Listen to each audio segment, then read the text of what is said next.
Praise the Lord. Prophetic ഓറക്കിളിന്റെ മറ്റൊരു എപ്പിസോഡിലേക്ക് എല്ലാവർക്കും സ്വാഗതം.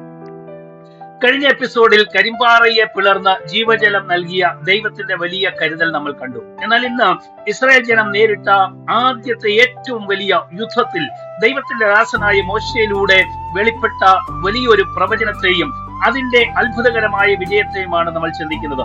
ഈ പ്രവചനത്തിന്റെ പശ്ചാത്തലം എന്ന് പറയുന്നത് ഇസ്രായേൽ മക്കൾ രഫീദീമിൽ ആയിരിക്കുമ്പോൾ അമാല്യക്കർ വന്ന് അവരോട് യുദ്ധം ചെയ്തു.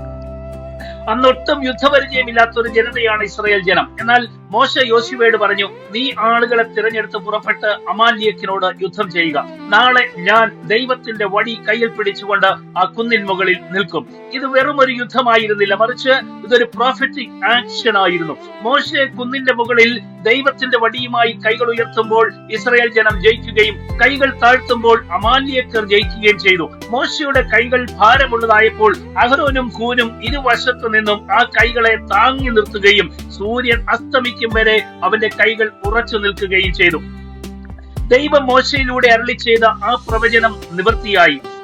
യോശുവ അമാല്യക്കിനെയും അവന്റെ ജനത്തെയും തന്റെ വാൾത്തലയാൽ തോൽപ്പിച്ചു കളഞ്ഞു. അവിടെ വെച്ച് ദൈവം മോശയോട് മറ്റൊരു പ്രവചനം നടത്തി.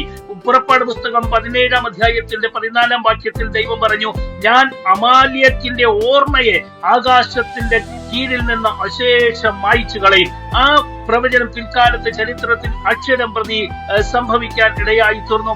യുദ്ധത്തിന് ശേഷം മോശ അവിടെ ഒരു യാഗപീഠം പണിതു. അതിന് യഹോവ നിസ്സി എന്ന് പേരിട്ടു. യഹോവ എന്റെ ജയക്കൊടി എന്നർത്ഥം. നമ്മുടെ ജീവിതത്തിന്റെ പോരാട്ടങ്ങളിൽ നമുക്ക് മുൻപേ നടന്ന് ജയം തരുന്ന നമ്മുടെ ജയക്കൊടിയാണ് നമ്മുടെ കർത്താവ്. ഇന്ന് ഈ വചനം കേട്ടുകൊണ്ടിരിക്കുന്ന എന്റെ പ്രിയ സഹോദരങ്ങളെ, നിങ്ങളുടെ ജീവിതത്തിൽ ശത്രു കഠിനമായ പോരാട്ടങ്ങൾ നിങ്ങളുടെ നേരെ നടത്തുകയാണോ? നിങ്ങൾ ശത്രുവിന്റെ കഠിനമായ പോരാട്ടങ്ങളിൽ ആയി ഭയപ്പെട്ടിരിക്കുകയാണോ? പരാജയ ഭീതി നിങ്ങളെ വേട്ടയാടുന്നുണ്ടോ? ആ ജയത്തിന്റെ യാതൊരു ലക്ഷണവും നിങ്ങൾ കാണാതെ നിങ്ങൾ തളർന്നിരിക്കുകയാണോ? അന്ന് കുന്നിൻ മുകളിൽ ഉയർന്നു നിന്ന മോശയുടെ കരങ്ങൾ പോലെ ഇന്ന് നമുക്കായി സ്വർഗത്തിൽ കരങ്ങൾ ഉയർത്തി മധ്യസ്ഥത വഹിക്കുന്ന ഒരു മഹാപുരോഹിതൻ നമുക്കുണ്ട്.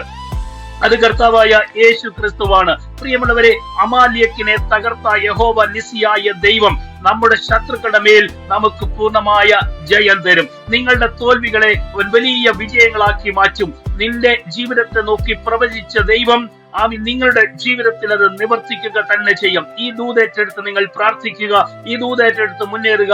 ദൈവം നിങ്ങളെ സമൃദ്ധിയായി അനുഗ്രഹിക്കുമാറാകട്ടെ. പ്രത്യാശ നിറഞ്ഞ ഒരു നല്ല ദിനം ആശംസിക്കുന്നു. God bless you.